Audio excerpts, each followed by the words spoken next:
The thing nobody tells you about losing your sight is that the world gets louder. Simone Carter had learned that in the 2 years since the darkness came for her, slowly at first, like ink spreading through water, then all at once, like someone had simply switched off the sun. Before, she had moved through the world the way most sighted people did, carelessly, trusting her eyes to catch her mistakes. Now, every sound was a landmark. Every smell was a map. And the hiss of an automatic door meant she was entering somewhere cool and climate-controlled. The sharp citrus bite of a cleaning product meant polished floors. The murmur of 100 overlapping conversations meant she was standing in the kind of place that made her skin itch. A luxury shopping center, specifically the Scottsdale Fashion Square, specifically the main atrium, where her younger sister Amara had dragged her on a Saturday afternoon, with the cheerful confidence of someone who had never once been responsible for navigating a space they couldn't see. "It'll be fun," Amara had said. "You need to get out more." Simone had disagreed then, and she disagreed now, standing in the middle of an ocean of designer footwear and expensive perfume, counting the taps of her white cane against the marble floor, while Amara, who had promised to stay within arm's reach, had apparently evaporated somewhere between the handbag display and the cosmetics counter. Simone stopped walking. She was good at the stillness. 2 years of blindness had turned it into a skill. When you couldn't see, stillness lets you hear everything. The direction of the escalator hum, the distant announcement over an intercom, the soft percussion of heels and sneakers and dress shoes on polished stone. She triangulated quickly. Main atrium, she decided. Wide open space based on the way sound was spreading instead of bouncing. Fountain to her left. She could hear the water. East exit should be 70 steps northeast, give or take a turn through the corridor near the anchor store. She started walking. She made it 11 steps before she collided with something that did not give. Not a pillar, not a display stand. A person built like architecture. The impact snapped her head forward. In the coffee cup she'd been carrying in her left hand, her treat for surviving this excursion, a large black drip from the kiosk near the south entrance, compressed between her chest and whoever this solid wall of a human being was. And she felt the lid pop, felt the liquid surge forward, felt the unmistakable soft hiss of dark roast soaking into what her fingertips told her, as she instinctively grabbed for stability, was fabric of extraordinary quality. Not cotton, something finer. The kind of weave that absorbed liquid in silence, as if even the shirt was too dignified to make a scene. The reaction from the people around them was immediate and theatrical. Somewhere to her left, a woman inhaled sharply enough that Simone could hear the jewelry rattle at her throat. Behind her, 2 men went quiet mid-conversation in a way that felt significant. Someone farther away whispered something in Korean. Quick, clipped, the tone of a warning. Well, Simone had learned to read crowds through sound. Whatever this person was, whatever they represented, the people nearby were frightened of them. She straightened her spine, pulled the small folded napkin from her pocket. She always kept one there. Old habit from the days when she'd been a food writer who ate everything with her hands, and extended it in the general direction of the wet fabric. "I'm so sorry. Here, let me..." A hand closed around her wrist. Not grabbing, not yanking. And the grip was careful in a way that surprised her. Firm enough to stop her motion, gentle enough not to alarm. Slowly, without a word, the hand guided hers several inches to the right until the napkin made contact with the ruined shirt. "You missed," said a voice. Low, unhurried, the kind of voice that didn't need volume to carry weight. Beneath the clean American English, something else. A cadence, a music, faint as a shadow on water. And the thing that struck Simone hardest was what she did not hear. No anger, no irritation, no performance of patience that was actually impatience wearing a costume. Just a mild, almost curious observation. "You missed." "I'm blind," Simone said flatly. She wasn't apologizing for it. She was explaining the way you'd explain that water was wet. "Missing things is what I do." She braced for what came next. 2 years of living without sight had taught her the 3 responses that people defaulted to when she said those words. They over-apologized, they went awkward and strange, or they simply left. Those were her categories. They covered roughly 97% of humanity. The man said, "Was the coffee worth it before you lost it?" Simone blinked. The question was so unexpected that for a moment she simply stood there, reconstructing it. "It was fine," she finally said. "It wasn't going to be the best thing I ever had. It was $4 and it was hot and it was mine. And now it's mine," he said, "all over my shirt." "That's very poetic," Simone said. "Is it expensive?" A beat. "The shirt?" "The shirt." Another beat, smaller this time. "Yes." "I'm sorry about the shirt." She meant it, but she kept her voice level. She had learned that excessive apology made people either pity her or dismiss her, and she refused both. "Here now, I'll replace it if you send me the dry cleaning bill." "I'll replace your coffee," he said, "if you tell me where you were going." "East exit. My sister was supposed to be there 14 minutes ago." "Your sister is currently 30 feet to your left, near the fountain, arguing with her phone." Simone went still. The fountain. She had placed it correctly but overcorrected in her navigation. She had been walking northeast when she should have gone due east. "You've been watching me," she said. It wasn't accusatory. It was just precise. "You walked into me," he said. "I've been watching you for about 30 seconds. Something about the way he said it was different from the way people usually watched her, with pity or with the strange fascination people reserved for things they found unusual. This felt different, observational, like someone reading a situation carefully rather than reacting to one. "East exit," Simone said. "It's which direction?" "Behind you, slightly right." She turned, recalibrated. She took 4 steps. "Can I walk with you?" he asked. "I don't need help." "I know, I'm not offering help. I'm asking if I can walk with you." Simone paused. There was a difference, she knew. She'd spent 2 years fighting the first offer and longing, quietly, achingly, for the second. She didn't say yes. She simply resumed walking, a little more slowly than she had been, and he fell into step beside her. He didn't touch her arm. He didn't hover. He matched her pace with the easy patience of someone who had nowhere more important to be. When they reached the east exit, the automatic doors parted with a breath of heat from the Arizona afternoon. "Fountains ahead and to your left," he said. "Brown jacket. She's off the phone now." "Thank you." Simone hesitated. The apology she still owed him sat unfinished in her chest. "I really am sorry about the shirt." "I'm not," he said. She didn't know what to do with that, so she did what she had trained herself to do when something surprised her enough to threaten her composure. She kept walking. She found Amara 32 steps later. Amara immediately launched into an apology about the boyfriend situation, something about a missed call becoming a 20-minute spiral, but Simone barely heard it. She was listening to the footsteps behind her, the ones that had stopped near the exit doors and, she was almost certain, had not moved for a while. "Simone?" Amara's voice changed register. Lower, careful. "Who are those men by the door?" "Men. 2 of them. Dark suits. One's on his phone. The other is..." Amara paused. "He's watching you leave." "I don't know him," Simone said. "He was wearing an expensive shirt." "Was?" "Is. With coffee on it. Let's go." They left. And Simone did not look back because Simone never looked back.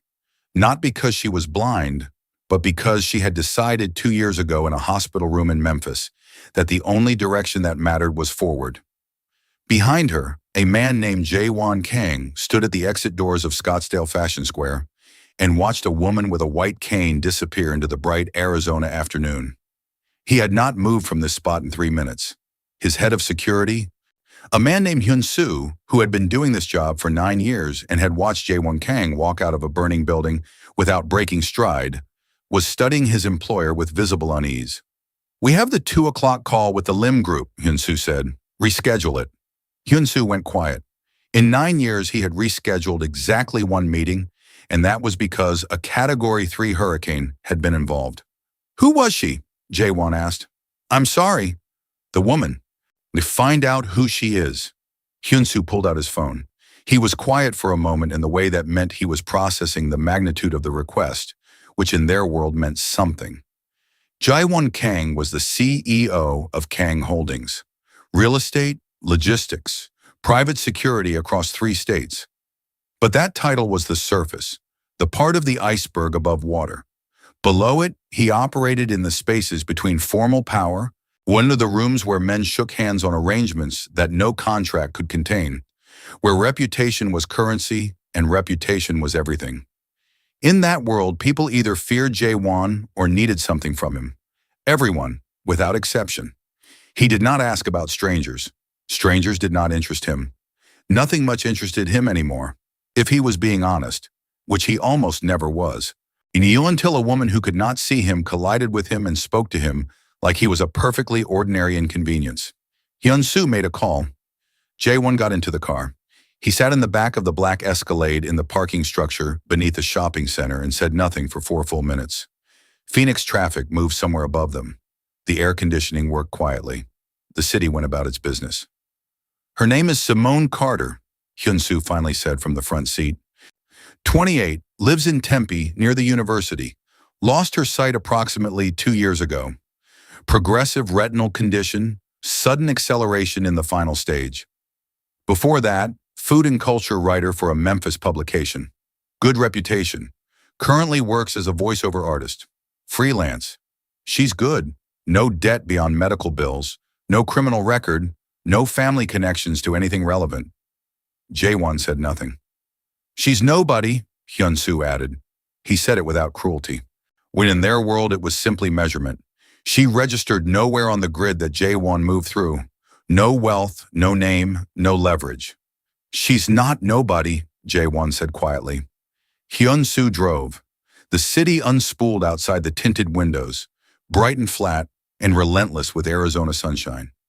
Jae-won looked out at it and thought about a napkin aimed 6 inches to the wrong side, and a voice that had said, "I miss a lot of things," without a single note of self-pity in it. So like a statement of fact. Like someone who had made their peace with the terms of their own life and refused to perform distress about it for a stranger's comfort. He had not met anyone like that in a very long time. He was not sure he had ever met anyone like that. His phone buzzed. The Lim group asking about rescheduling. He set the phone face down on the seat. He watched the desert go by and did something he had not done in months. He thought about a person who wasn't dead and wasn't dangerous. Simone's apartment in Tempe was a 1-bedroom with polished concrete floors, furniture that never moved, and a kitchen organized with the precision of a surgical suite. Spices alphabetical by smell, not label. Glasses in the cabinet, second from the left. Mugs in the cabinet, third. Shoes inside the door arranged by heel height. She had designed it herself over 18 months, adjusting after every stumble. Then every spilled glass, every moment of reaching for something and finding air. The apartment was efficient and clean, and filled with the kind of order that people who had never lost their sight sometimes mistook for obsessiveness, and people who had lived in darkness understood immediately as survival. Amara slept on the couch that night. She had flown in from Atlanta 3 days ago, claiming it was for a conference, but Simone knew better. She could hear the worry in her sister's voice before Amara even opened her mouth.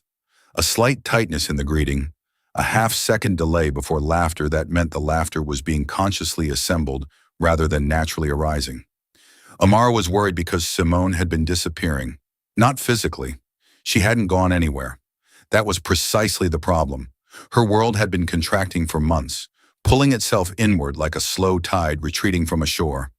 She had stopped answering calls within the first ring, started letting them go to the second or third or voicemail.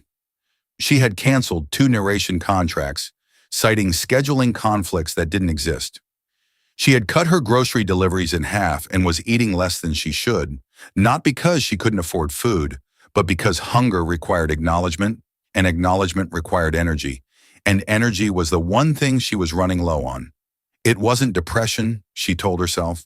Not exactly.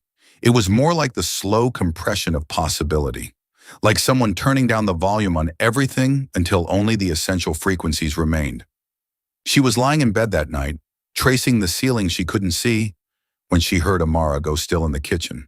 Not moving to reach something still, frozen still, the kind that meant she had found something she wasn't supposed to find. Simone got up. She found her sister standing at the kitchen counter, and in the sound of paper, thick medical record paper, told her what it was before Amara said a word. Simone! Amara's voice was barely above a whisper. What is this? Simone knew what it was. A printout from a specialty clinic in Houston. Her ophthalmologist had given it to her 6 weeks ago, slid it across the table with the apologetic gentleness of a man who wanted to offer hope without cruelty. An experimental procedure targeting specifically her type of retinal degeneration. The early trial outcomes, 40 to 60% chance of partial restoration. Partial, not full, but partial when you had nothing, was the difference between a door and a wall. The cost was $510,000. No insurance coverage. No financial assistance program in existence. Simone had read it in the clinic using her phone's text-to-speech function, sitting in the car while her rideshare driver waited. And then she had listened to the number, and then she had folded the paper carefully and put it in the kitchen drawer, and had not thought about it since. Because thinking about it required hope, and hope at that price point was a form of self-harm she could not afford. It's nothing, Simone said. It says there's a surgery. Amara's voice was shaking now, not with grief, with the particular trembling fury of a person who loves someone and cannot reach them. So it says there's a surgery that could let you see again. 40 to 60%. Partial, $500,000. Simone kept her voice even. It's not nothing, Amara. It's a brochure for a vacation I will never take. We could... No. She said it gently, but with the absolute finality of someone who had already had this argument with themselves 1,000 times. I have made peace with this. The silence that followed was the kind that comes when someone says something that both people know is not entirely true. Amara heard the lie. Simone heard herself tell it. They left it on the counter between them like a stone neither wanted to pick up. Later, lying in bed again, Simone pressed her palms over her eyes and tried to remember the color red. It was becoming harder. She had been a food writer before. The colors of a meal were part of the vocabulary she'd worked in. The deep garnet of a wine reduction, the bright arterial red of a fresh sliced tomato, the brick-dusted color of smoked paprika in olive oil. Red was getting away from her. She fell asleep thinking about a voice she had heard only once, low and calm, with that faint shadow of somewhere else beneath it. I'm not, he had said when she apologized. She still didn't know what he meant. She filed it in the part of her mind she used for things that didn't fit existing categories. A small, carefully maintained drawer she opened less and less often these days. She opened it now and put him inside. 3 days later, Simone was at her usual table at Cartel Coffee Lab in Old Town Scottsdale. She knew this place the way she knew her own apartment, by measurement and by smell. 7 steps from the door to the counter. The particular roast they favored, Ethiopian single origin, lightly acidic, the scent of it threading through the room like a second soundtrack. After the counter, 12 steps to the back wall, where she always took the third chair from the left because it sat near an outlet and far from the largest speaker cluster. She had been coming here for 4 months. She knew the sound of every barista's coffee prep, could tell the Tuesday rush from the Thursday, won by the pitch of the espresso machine. She was 60 pages into an audiobook narration contract, a literary novel about a Jamaican grandmother, 3 generations, Port Antonio to Brooklyn, and she was making mental notes about pacing and breath when she heard someone sit down across from her. She assumed it was a stranger taking an empty chair. This happened sometimes. She removed one earbud and said nothing, a clear signal that she was occupied. You take it black, said the voice. The earbud dropped from her fingers. So she recognized it before her brain caught up. Her body got there first. A strange, involuntary settling, like a tuning fork finding its frequency. You're following me, she said. Her voice was steady. Her heartbeat was not. You walked in, he said. I was already here. This was technically accurate. What Simone did not know was that the man named Jae-won Kang had been in this chair for 40 minutes before she arrived. That he had learned her Tuesday and Thursday schedule through means he chose not to examine too carefully. That the laptop open in front of him had been untouched since she walked through the door because her entrance, the precision of it, the quiet confidence of a person who had memorized space into submission, had pulled his attention completely off anything else. The man from the department store, Simone said.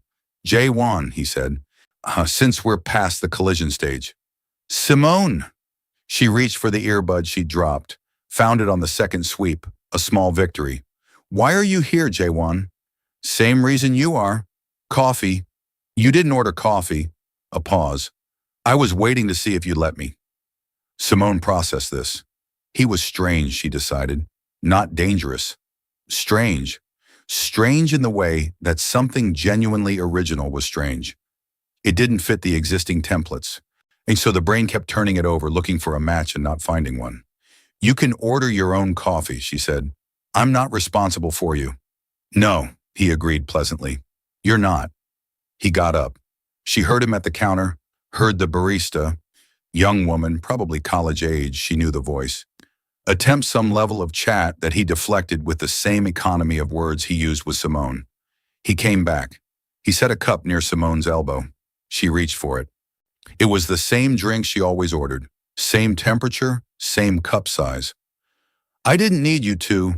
You spilled yours, he said. It seemed fair.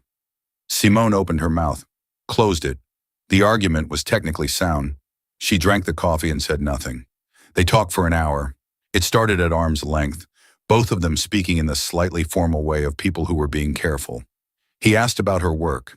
She told him about voiceover, not about the audiobook she was currently narrating, about the way a character's voice had to be assembled from the inside out. You didn't perform a character, you decided who they were before you opened your mouth. He listened in a way she had learned to distinguish from polite listening. Genuinely still, not planning his next sentence while she was still finishing hers. He asked her to show him. She almost said no. Then some old spark in her. The competitive journalist who used to chase stories that other writers walked past. The woman who had once stood live on camera at a Memphis City Council meeting that turned into a public brawl and kept her voice perfectly level through all 12 minutes. Lit up in the back of her chest. She picked up a sugar packet from the table. She read the ingredients off the back of it, but she did it the way she narrated. Measured, layered, but with the mundane words given weight and architecture until dextrose monohydrate sounded like the opening of a confession. He laughed. It came out of him suddenly, genuinely, the sound of something breaking loose. 3 tables away, a man in business casual who had been pretending to read a newspaper since before Simone arrived, nearly knocked over his water glass. The laugh surprised Simone more than she expected. It was the laugh of someone who had forgotten how. There was rust on it. She felt warmth move through her chest. She filed it carefully. She was not doing that. She was not adding someone to her life who she would inevitably lose, who would eventually look at the arithmetic of who she was. The blindness, the medical bills, the small, carefully constructed world, and decide the math didn't work for them. She had one data point on this. His name was Derek. He had proposed on a rooftop and had left her in a hospital waiting room 6 weeks after her diagnosis, reciting words she had memorized not because she wanted to, but because they had burned themselves into her. I didn't sign up for this. She was not doing that again. She went home. She thought about the laugh. She went to sleep. Over the following 2 weeks, Jae-won appeared at the cafe on Tuesdays and Thursdays. Neither of them acknowledged the pattern out loud. It simply existed, the way weather existed. Present, noted, unexplained.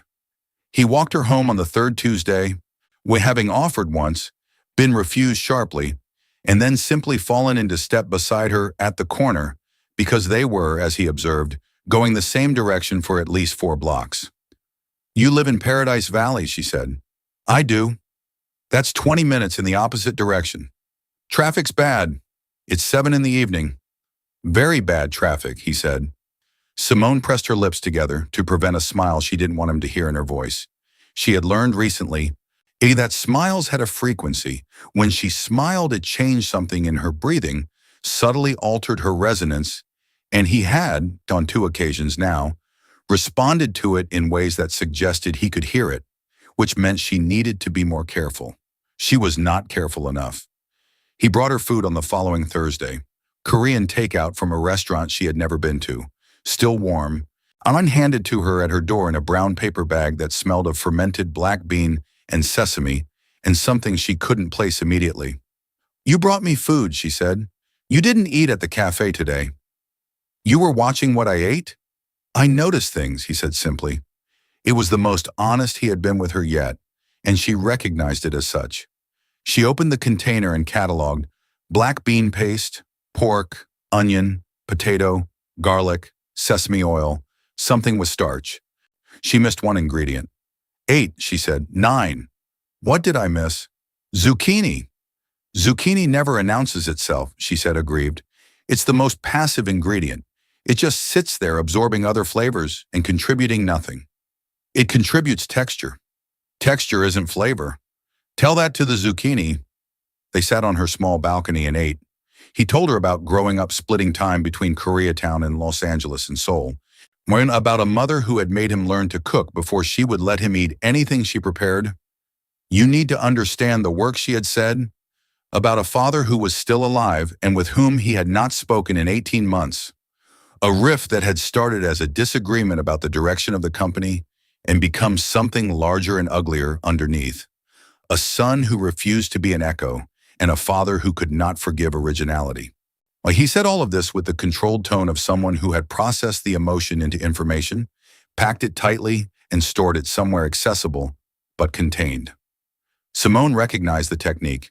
She used it herself. Your mother, she said. You said she made you learn to cook. Past tense. A beat. 4 years ago, cancer. I'm sorry. It was fast at the end. She would have hated that. She was not a woman who liked things to happen to her. Why she preferred to be the one doing the happening. Simone smiled. She forgot to hide it. You sound like her, Jae-won said quietly. He did not explain what he meant by that. He did not need to. They sat in the warm November evening until the heat had gone out of the air and the desert night had settled in cold and clear. And Simone thought, this is how it happens. This is exactly how it happens. And you know better. And you're going to let it anyway. She let it anyway. Sonam. She did not know about the phone calls. The first came at 11 on a Thursday night, after Jae-won had walked her home and taken the long drive back to Paradise Valley. His phone lit up with a number he hadn't seen in months. An intermediary, a man who moved messages between families that didn't speak directly. The voice was older, Korean, the particular flatness of someone delivering a message they had been paid to deliver without effect. She is going to become a liability, Kang. When you know what careful men do with liabilities. Jae-won hung up without answering.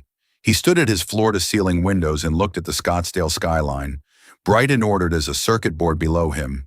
And then he called Yoon-soo. Double the detail on her, he said. No gaps. No one gets near her. Yoon-soo asked no questions. This was why Jae-won kept him. The calls were from the Sung operation, a rival network out of San Francisco, Korean-American, older money, deeply embedded in the West Coast logistics corridors that Kang Holdings had been systematically acquiring. For 2 years, the Sungs had been applying pressure in various forms, mostly business, underbid contracts, strategically withdrawn permits, key personnel recruited away.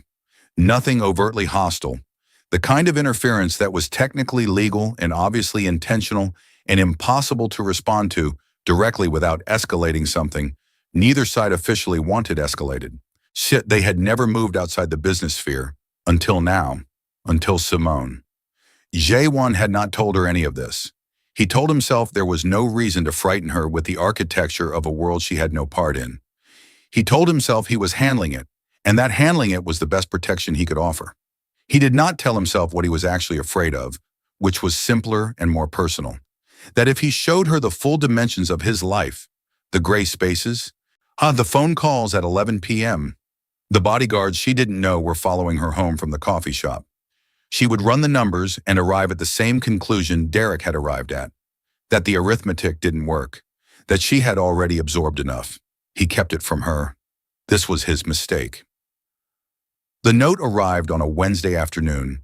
Simone was in her recording studio, a rented booth 3 blocks from her apartment, sandwiched between a nail salon and a shipping store, which she had learned to find by smell and machinery sound, doing a final pass on the audiobook narration when the power cut.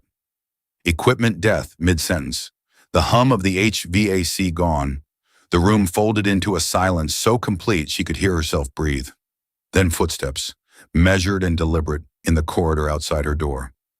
Something slid beneath the door with a soft sound.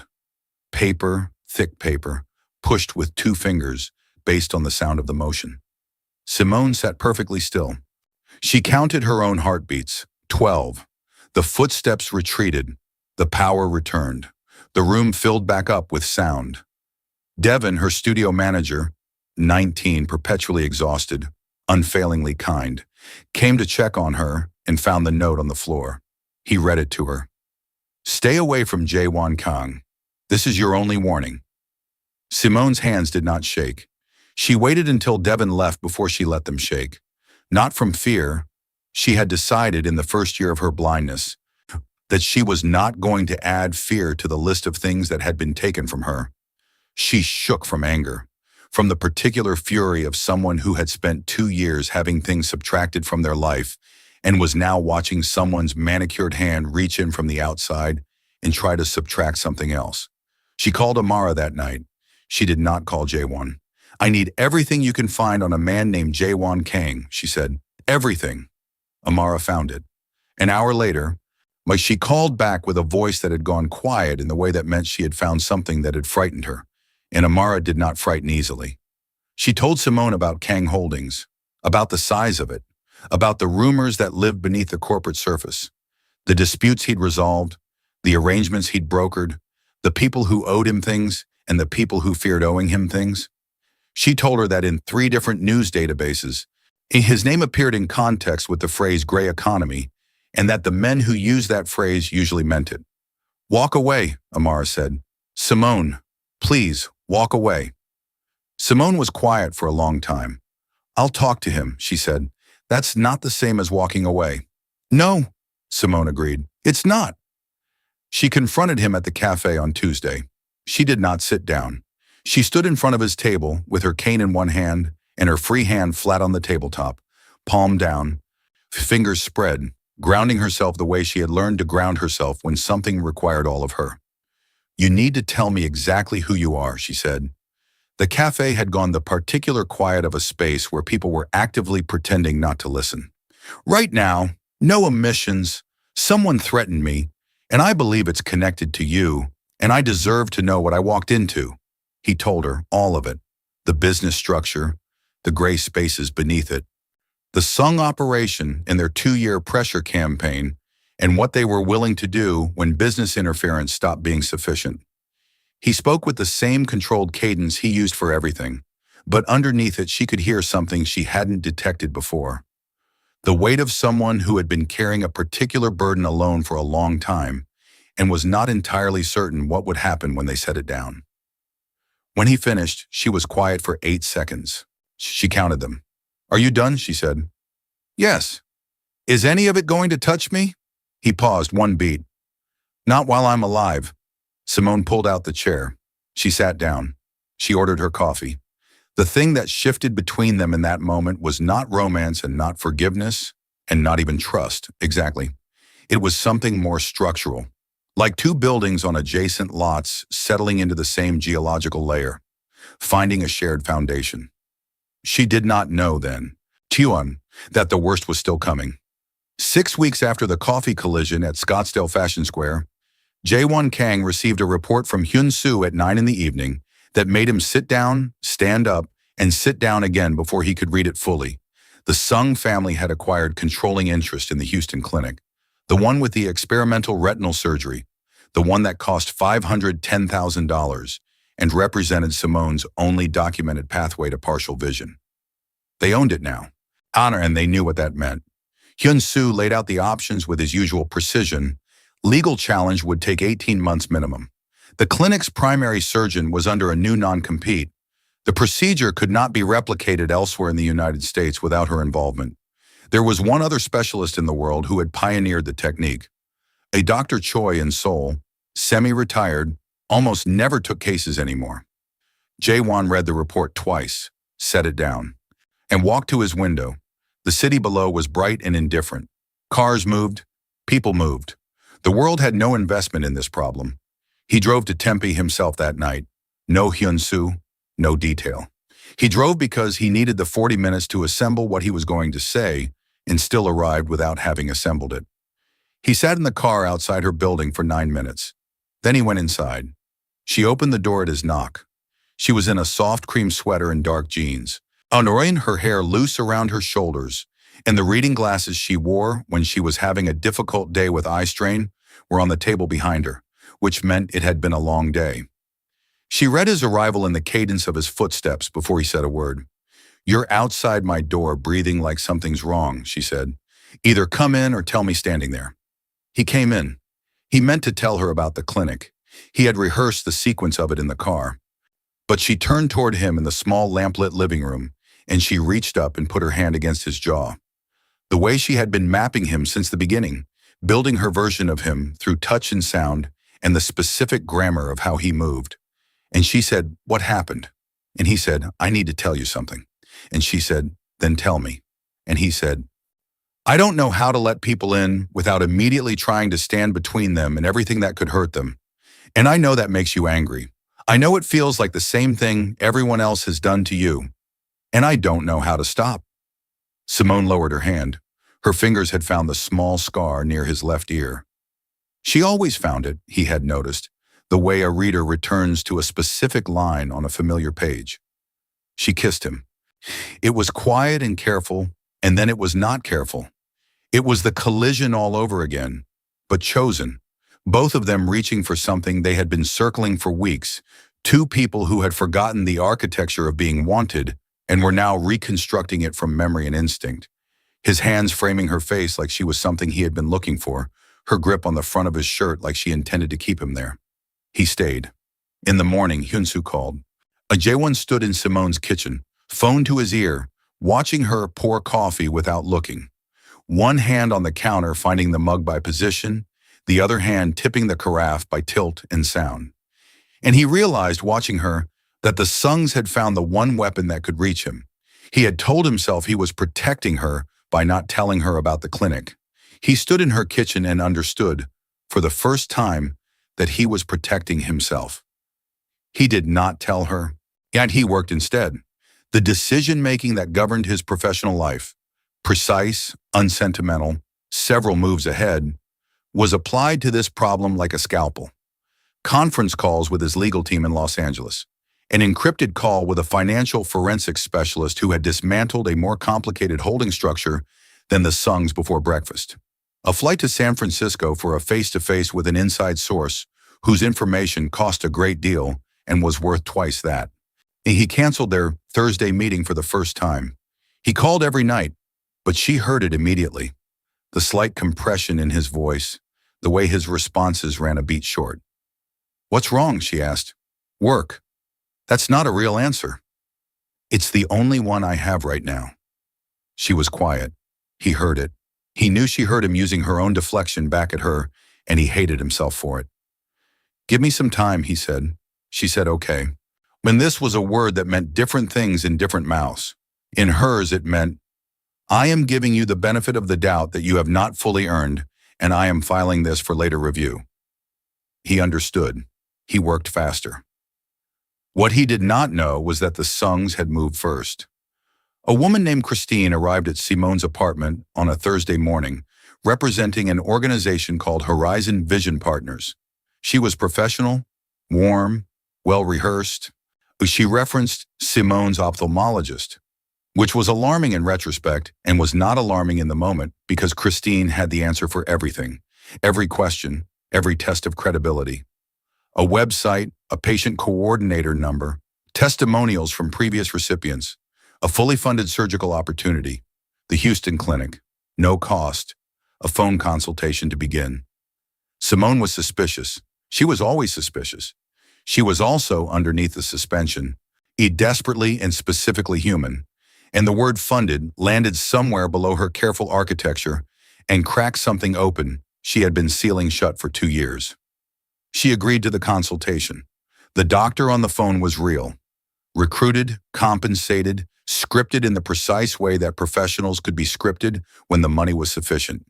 He was calm and clinical and spoke in the specific vocabulary of competence that Simone had learned to identify. And he told her the surgery could be scheduled in 6 weeks, all expenses covered. She just needed to come to Houston. After the call, Simone sat on her couch for a long time with her hands pressed over her eyes. She thought about Red. She thought about her mother's face, which she was beginning to lose. Not the sound of her, not the specific warmth of her, but the visual fact of her. The exact shade of her complexion in Sunday morning light. The particular angle of her smile. Wanna she let herself hope. Actually hope. The kind that tears open the careful storage she had built for grief and lets everything in. She cried, not from sadness, but from the terrifying weightlessness of a door appearing in a wall you had been treating as permanent. She almost called Jae-won. She didn't. Something held her back. She did not know what. She had learned to trust that instinct. 2 days later, Hyun-soo intercepted a financial communication between a Sung subsidiary and an intermediary that named every element of the arrangement. Christine, the fake nonprofit, the recruited physician, the surgery offer as leverage. And the other component, one Jae-won had not known about, his father. Park Kang, Jae-won's father, 68, the man who had built the original empire from a single import storefront in Los Angeles. Twei, the man who had not spoken to his son in 18 months over a rift about the company's future, had contacted the Sungs through an intermediary. He had offered West Coast shipping contract access worth tens of millions in exchange for pressure applied to Jae-won's relationship. He believed he was protecting the business. He believed Simone was a vulnerability being exploited against them. He was right about the second part. He had made it true by doing this. Jae-won read the report once. Then he called his father. "I know what you did," he said. His father was silent for 3 seconds. "I did it for this family." "You're no longer part of this family." He hung up. He stood in the silence of his penthouse and did not move for a long time. Then he drove to Tempe. She opened the door before he had finished knocking. Her eyes were swollen. The hope was still on her face, raw and exposed, like something that had been hidden underground and had only just broken the surface. Jae-won," she said. "They called. The clinic. They said they can schedule the surgery. They said..." "Simone?" He stepped inside. He closed the door. "I need to tell you something." He told her everything. The clinic acquisition, the fake nonprofit, Christine, who did not work for any foundation, the doctor who had been paid to read a script, the surgery offer that was not generosity but a hook, leverage designed to reach him through her. And he told her the rest. What that he had known about the clinic from the beginning, that he had known about the original procedure, the real one, the legitimate one, and had said nothing. That he had made the decision not to burden her with hope that he hadn't yet found a way to make real.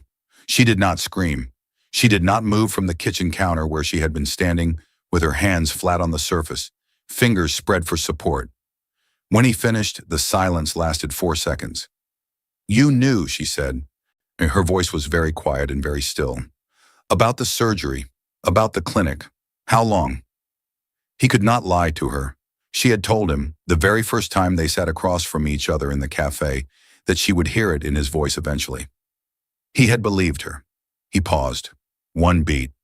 That was the answer. "Get out." Still quiet, still still. "You knew there was something that could give me my sight back, and you decided for me that I shouldn't know about it yet. Just like everyone else, just like Derek, just like every person who has ever looked at me and seen something that needed to be managed instead of a person who can make her own decisions." She opened the front door.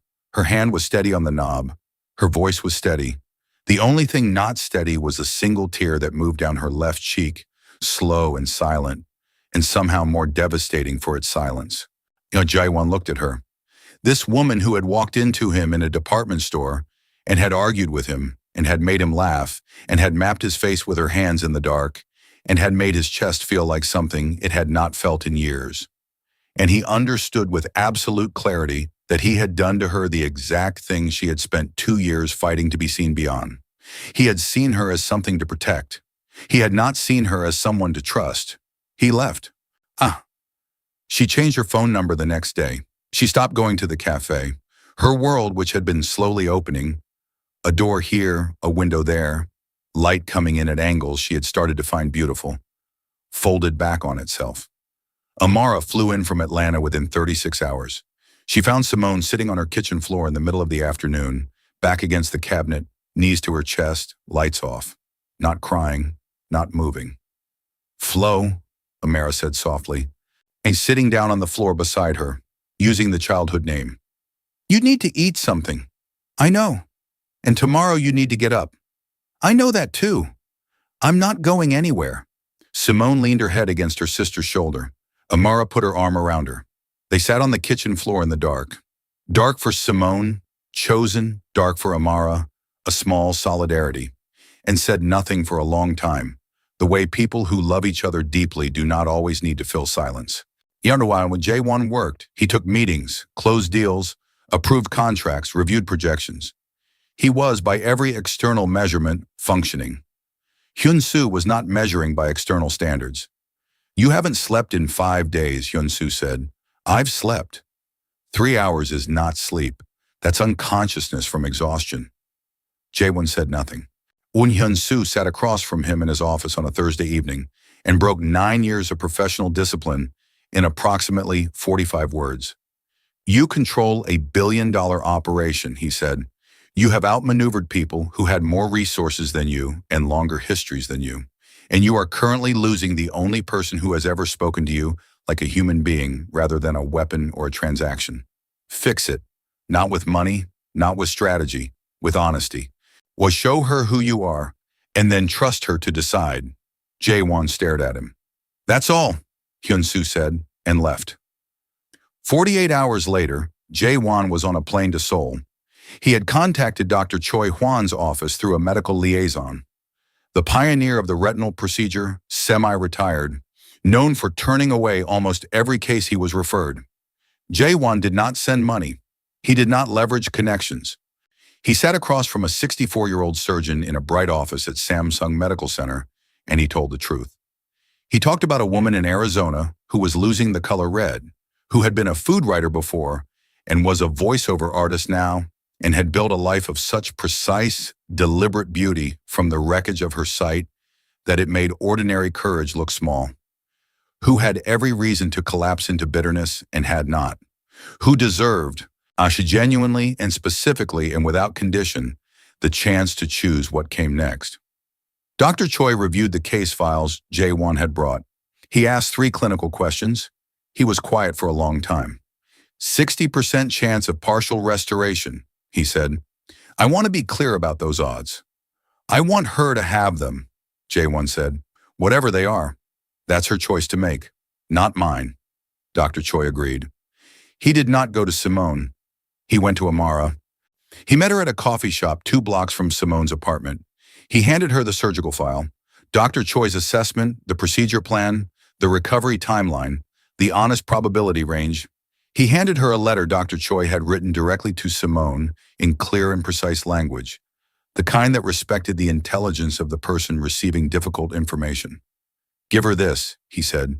Tell her it's real. Tell her there are no conditions attached to it. Not me, not anything. She doesn't have to see me again. She doesn't have to do anything except read it and decide. He stood to leave. Jae-won, Amara said. He stopped. She talks about you every day, even furious, especially furious. Amara's voice was careful. My sister has not talked about anyone like this since before she got sick. Not even Derek, and she was going to marry Derek. Jae-won absorbed this without showing what it did to him. He nodded once. He walked out. Amara read the file to Simone that evening, every word. Dr. Choi's letter twice because Simone asked her to. When she finished, Simone sat with the information for a long time. Is it real, she asked. Call Dr. Choi's office yourself. She called. The coordinator confirmed everything. Simone asked to speak with Dr. Choi directly. He came to the phone. He told her the risks. He told her the expected outcome. He was precise and kind and spoke to her, she noted, exactly as he would have spoken to a sighted patient. No accommodation in his tone, just information, delivered with the respect of one professional to another. She thanked him and hung up. She sat for 2 full days.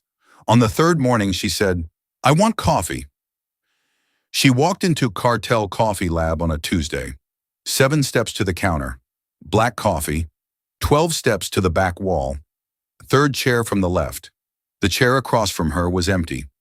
She sat with her coffee and with the knowledge that he was not there, that he had been respecting the boundary she had set, giving her the space she had demanded, and that this was itself a form of answer to a question she had been asking since Derek had walked out of a hospital waiting room and taken her faith in human constancy with him.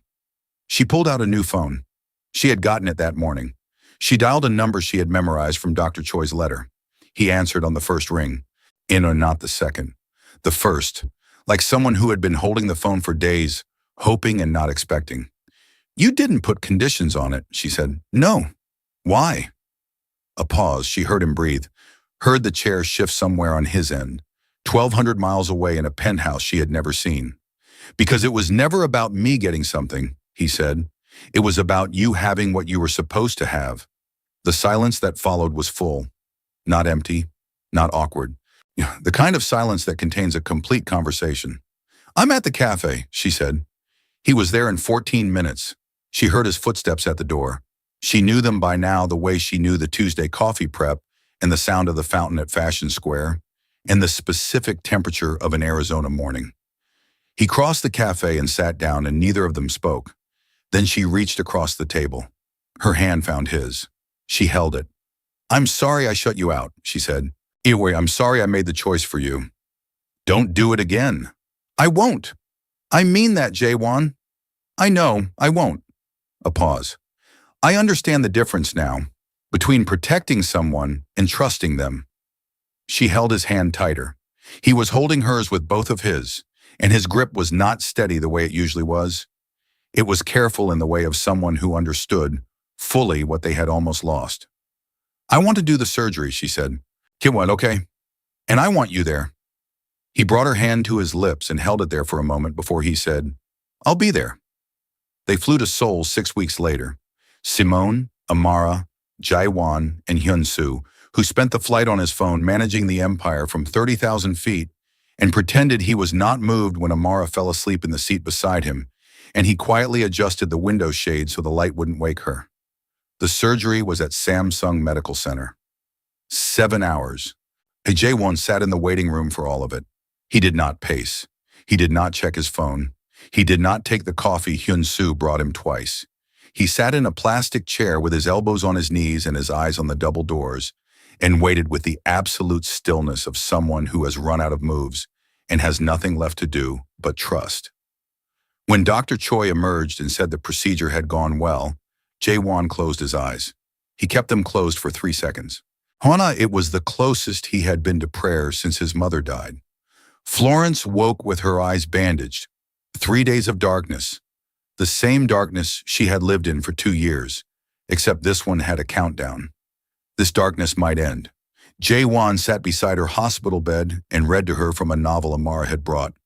A mystery set in Lagos about a police detective who solved crimes by cooking elaborate meals for her suspects. He had no talent for it.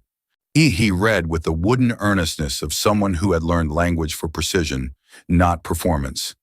And Simone laughed at his delivery and told him he sounded like a very serious documentary about toast. He kept reading anyway. She fell asleep listening. On the 3rd day, Dr. Choi came. Simone sat on the edge of the bed. Jae-won stood directly in front of her. Amara held her hand with a grip that communicated, without words, when every prayer she had ever said, and every fear she had ever swallowed, and every mile between Atlanta and Tempe she had flown without being asked. Dr. Choi removed the bandages layer by layer. "Whenever you're ready," he said, "open your eyes." Simone opened her eyes. It was not the world she remembered. It was softer at the edges, less certain. Colors came in muted, like music heard through a wall. Shapes without hard borders.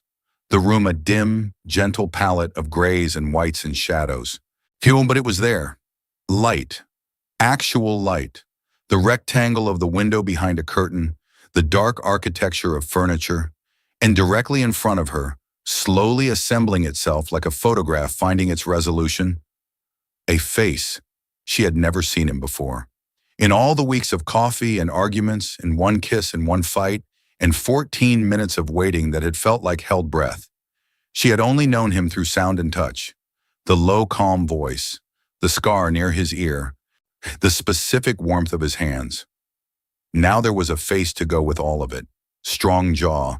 She had traced that. She knew it. Dark eyes, the scar she had mapped, right where her fingertips had always found it. A clean, thin line near his left ear. And an expression she did not need perfect vision to understand. His eyes were full. He was holding the tears back by will alone, and the effort of holding them was visible in every line of his face. "Hi," Simone whispered. He broke. The tears came. He did not hide them. He did not look away. "Hi," he said. His voice was the same, low, unhurried, the faint shadow of somewhere else beneath it. The same voice she had been memorizing since a department store marble floor and a ruined shirt and a crumpled napkin aimed 6 inches to the wrong side. Amara was openly sobbing, both hands over her mouth, making no attempt to compose herself. Dr. Choi was smiling the quiet smile of a man who had seen this moment before and remained each time, grateful to see it again. Simone reached up. She touched Jae-won's face. But this time she watched her hand move through the air. She watched her fingers find the line of his jaw. She watched herself trace the scar near his ear. The scar she already knew. The fact of it already written in her memory, but visible now. Hers now in a new and different way. "You're more handsome than I thought you'd be," she said. Her voice was wet and broken and smiling. He laughed. The rust was gone. The laugh came out fully formed this time, warm and real, and 3 feet away, Hyun-soo, who had been standing near the door pretending to check his phone, looked up at the ceiling with the expression of a man urgently consulting the architecture. "You're more beautiful than I ever found the right words for," Jae-won saw. The months that followed were not perfect. Her vision improved in increments, not in revelations. Dr. Choi had been honest. The edges would always be softer than she remembered. Some days were better than others. There were follow-up procedures, adjustments, mornings when she woke and the world was blurrier than the day before, and she had to breathe through the fear that it was retreating again. But she could see faces. She could see the sky. She could see the color red, full and vivid, and exactly as she had remembered. And she stood at the window of Jae-won's Paradise Valley penthouse the first evening she was well enough to watch the sunset, and she laughed because he had once, in the early weeks, described it to her as orange juice spilled across an old bruise, and it was precisely and perfectly that. She launched her podcast 3 months after the surgery. Real stories. People who had lost something they thought was the whole of them and had built something from the remaining parts. A retired athlete who had lost both legs and was now a competitive swimmer. A woman in Nashville who had lost her restaurant to a fire and opened a food truck that became a culinary institution. Simone told their stories with the same voice that had once read sugar packet ingredients like literature, and the audience grew fast. Tens of thousands in the first month, hundreds of thousands by the third. Because she spoke about darkness with the authority of someone who had actually lived in it, and about hope without the naivety of someone who'd never been denied it. She recorded from a studio Jae-won had built in Scottsdale.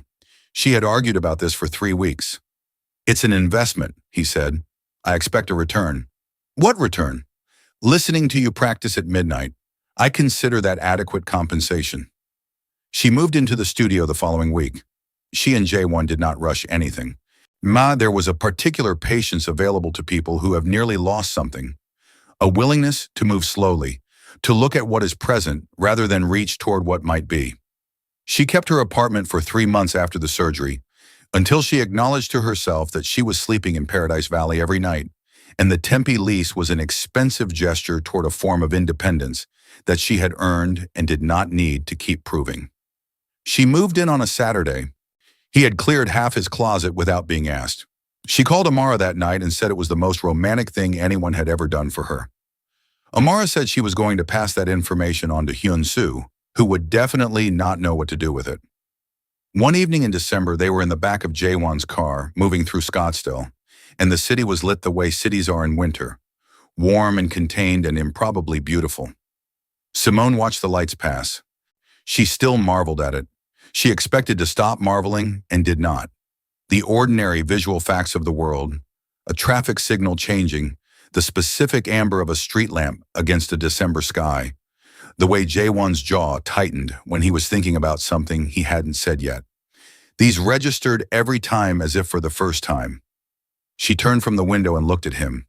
He was watching her watch the city, which was something he did often now, as if her discovery of the world was something he wanted to be present for. "Do you remember the first thing you said to me?" she asked. He thought about it. "You missed." She smiled. The full one, the one that rearranged her face. She had given up hiding it. "I didn't miss," she said. "I found you." He looked at her. The woman who had walked into him in a department store and had not cared who he was, because who he was meant nothing to a woman who was reading voices instead of suits. The woman who had demanded honesty and given it back in the same measure. The woman who had pushed him away and had trusted him again, which was the harder thing. The woman who had reminded him, simply by existing the way she existed, that there was a version of himself that operated without fear at the center of it. He lifted her hand to his lips. "You found me," he agreed. Outside, the city of Scottsdale moved past them, lit and living and indifferent in the beautiful way that cities are indifferent, making no promises, taking no sides, simply persisting while the small and enormous dramas of human lives unfold within it. Simone watched every light. Some people come into your life like a collision, not an accident, a convergence. A white cane and a ruined shirt and a napkin aimed to the wrong side. And somewhere in the middle of the mess of it, it's two people who had learned to survive by keeping the world at a manageable distance found each other instead. Simone gave Jae-won something he had stopped believing was available to him. The experience of being known rather than feared, of being chosen rather than needed, of existing in someone's life as a person rather than a function.